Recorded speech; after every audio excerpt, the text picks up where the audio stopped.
Révérend Père Jean Molière Hilarion, directeur général, Révérend Père Régulus de Seul, administrateur, le service des étudiants, l'animation culturelle, pédagogique et pastorale, chers professeurs, chers camarades, bonjour.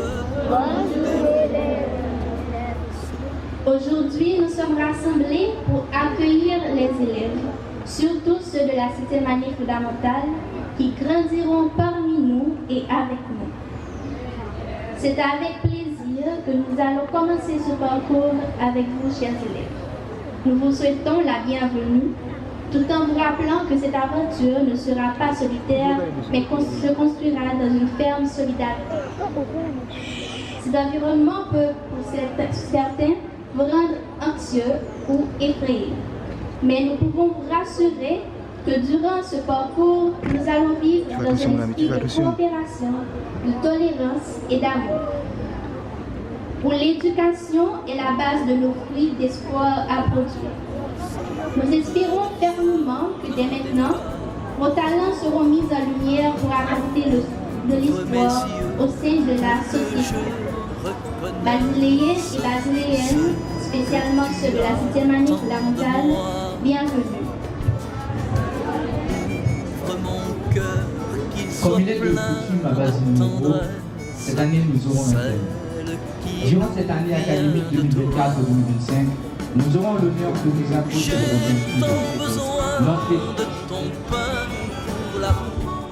notre éducation, une semence d'espérance.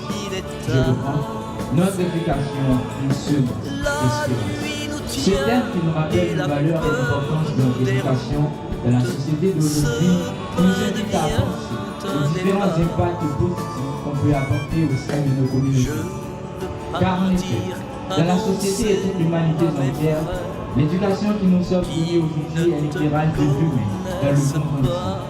Car oui, grand ou petit, nous avons la capacité d'influencer, d'agir, d'améliorer et même de changer. Pour accompagner ce thème, nous avons aussi choisi un auteur.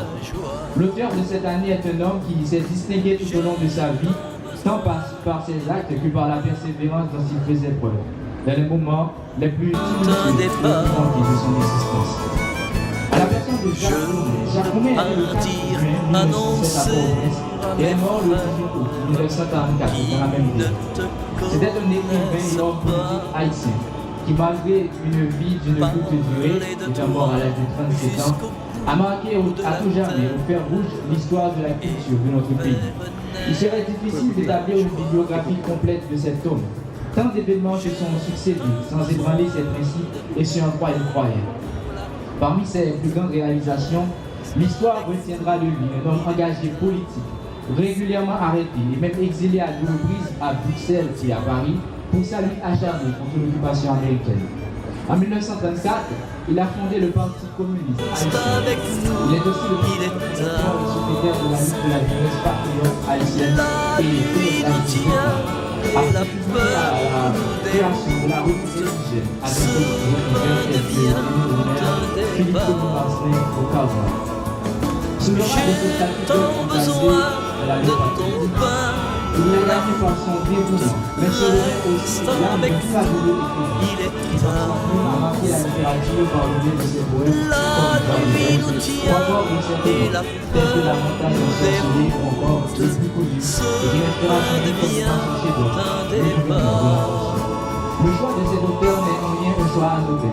Se pencher sur cet homme et ses œuvres est un acte crucial, car Jacques Roumet étant un homme de grande valeur, qui s'est farouchement affiché pour défendre ses idéaux au péril même de sa liberté. Alors, chers élèves, explorez donc l'histoire de cet homme. Explorez donc ses romans et ses poèmes. Dévorez les mêmes si nécessaire, car un très grand champ de savoir et de pensée vous y attend. Bien qu'exclusive de la situation actuelle, nous, basiléens, basiléennes, ayant la possibilité ou même la chance de recevoir une éducation de qualité et d'être en vie par la grâce de Dieu, traçons donc un chemin jusqu'à la réussite, l'accomplissement de nos objectifs pour nos besoins actuels et futurs. Ce chemin a commencé dès le premier jour qu'on s'est retrouvés dans une école. et il continue aujourd'hui pour nous.